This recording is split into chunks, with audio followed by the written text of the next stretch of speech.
and raging storms. At these moments, America has carried on not simply because of the skill or vision of those in high office, but because we, the people, have remained faithful to the ideals of our forebears and true to our founding documents. So it has been, so it must be with this generation of Americans. That we are in the midst of crisis is now well understood.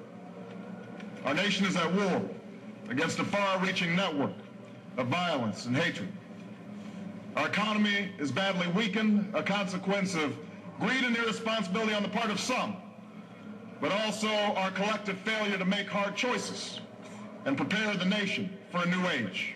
Glued to it because Mr. Ross has nailed it. You know, the government is promoting bad behavior because we certainly don't want to put stimulus forth and give people a whopping $8 or $10 in their check and think that they ought to save it.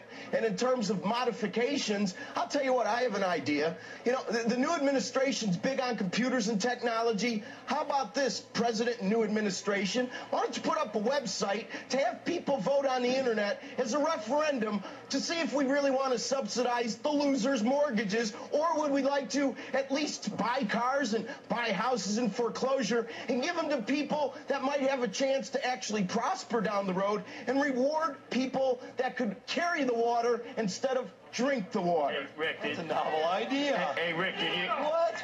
Oh, boy. Yeah, they're like putty in your hands. Did you hear? No, they're not, Joe. They're not like putty in our hands. This is America. How many of you people want to pay for your neighbor's mortgage that has an extra bathroom and can't pay their bills? Raise their hand. How about we all? President Obama, are you listening? How about we all stop paying our mortgage? It's a moral hazard. This is like mob rule here. I'm getting Disease prevention and control at the Ontario Agency for Health Protection and Promotion. So, Dr. Garden, just what do we know about this illness and this connection possibly between this swine outbreak, if you will, and what's happening in Mexico?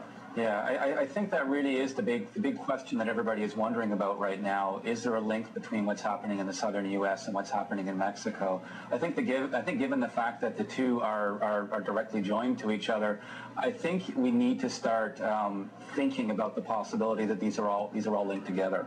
You know what? In fact, I have something to tell you, and this happens sometimes on live television. This just is breaking on our wires here. And it comes from the health minister in Mexico, Jose Angel Cordova, who has said an outbreak of flu deaths in Mexico in recent days was caused by swine flu. It's a virus that mutated from pigs and then at some point was transmitted to humans. This according to Mexican television that's coming through to us via Reuters. So now that we know that, what do you think? For New Year, I want you, the people and leaders of Iran, to understand the future that we seek.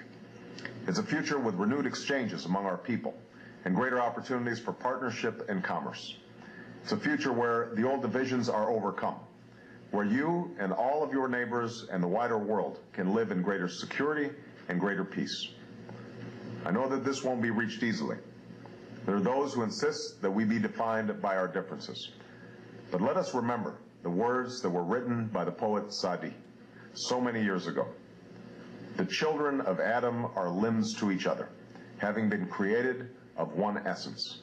With the coming of a new season, we're reminded of this precious humanity that we all share. And we can once again call upon this spirit as we seek the promise of a new beginning. Thank you. And Eid-e-Shema Mubarak.